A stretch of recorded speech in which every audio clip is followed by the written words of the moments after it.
I'd love to hear about what it's like, collaborating between Disney Live Entertainment and Lucasfilm. Are you up north typically? Is this through emails and Zooms, or all working closely? I'm in LA now. Okay. I've been with the company for 16 years now with Lucasfilm. So I was up in San Francisco for about 12 years and actually moved down in 2019. And working with part of the reason I moved down.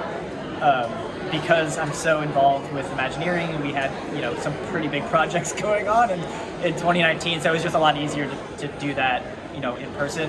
Now Zoom is such a thing that probably wouldn't have had that barrier, but yeah, like working with Imagineering has been an incredible experience. I always said as a kid that I wanted to work for Lucasfilm. If I couldn't do that, I wanted to work for Imagineering. So now I'm working for Lucasfilm, and I'm like Imagineering adjacent.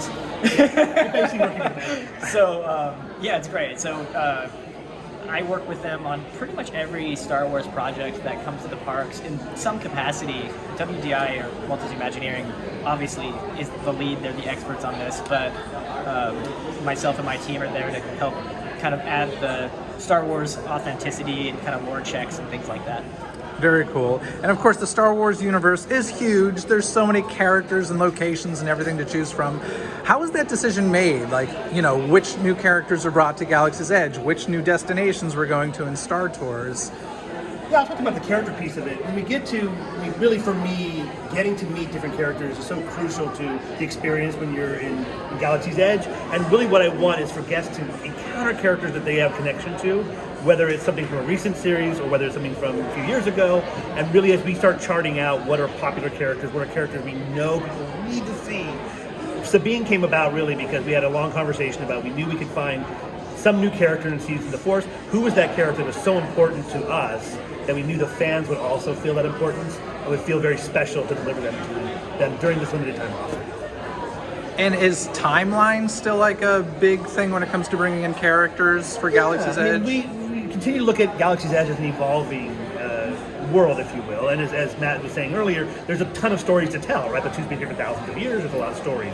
Our goal is to continue to evolve with the stories that Lucasfilm is coming up with. Because we know as Imagineers, they're going to tell amazing stories that we're going to want to really leverage and have a good time enjoying with our guests. So allowing ourselves to evolve with that and kind of grow, really I think is just a win for all of us fans. And it doesn't really mess anything up. It really just improves our experience further. One of the things I'm most excited about that honestly I've been waiting for since day one of Galaxy's Edge opening is the fireworks. And the fireworks, collaborating with the Disneyland fireworks. So is the music is it choreographed to new Star Wars music? Because I know the fireworks shows change pretty regularly here. How are y'all handling that? I'll jump in on that again. Sorry. Okay. This actually was a huge undertaking that we had never done before in live entertainment. In the past, we usually choreograph the fireworks to music. Now we're doing the reverse. So we're taking existing profiles of fireworks and then adding the music afterwards. Fortunately, we have amazing music to work with and a wide range over several films to play with and several different offerings we've done throughout the world with Disneyland and Disney parks. So being able to pull from all those different things allowed us to actually arrange in reverse. So we're using the existing fireworks and we're actually building an emotional journey through songs and suites from different versions of the films So you're going to hear some cool things you probably haven't heard before, and some cool things maybe you heard many years ago in different places. But we were able to pull from such an enormous amount of music that, fortunately, that work was done for us because of the diverse amount of music we had to play with. So when the fireworks show changes on Main Street, the show's going to change here. Yeah, so Awesome. If you don't hear that certain song you love now, good chance you might hear it in the next one. All right, and final question for you both.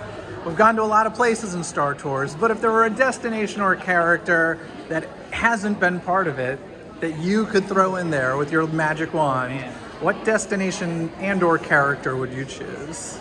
Jeez, that's a tough one. That is a tough one.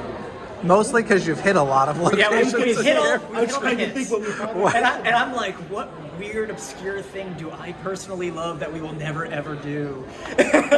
Pull something from the holiday special. Be Arthur. I was gonna say I want like the prune face transmission where prune face comes out and asks you to join the rebellion. Yes, when's the prune face love coming? Is what I'm the only one. I'm on the board with that. Let's Okay. make something happen. Let's make prune face a reality. Perfect. Well, thank you so much, guys. Thank you so much. Thank you.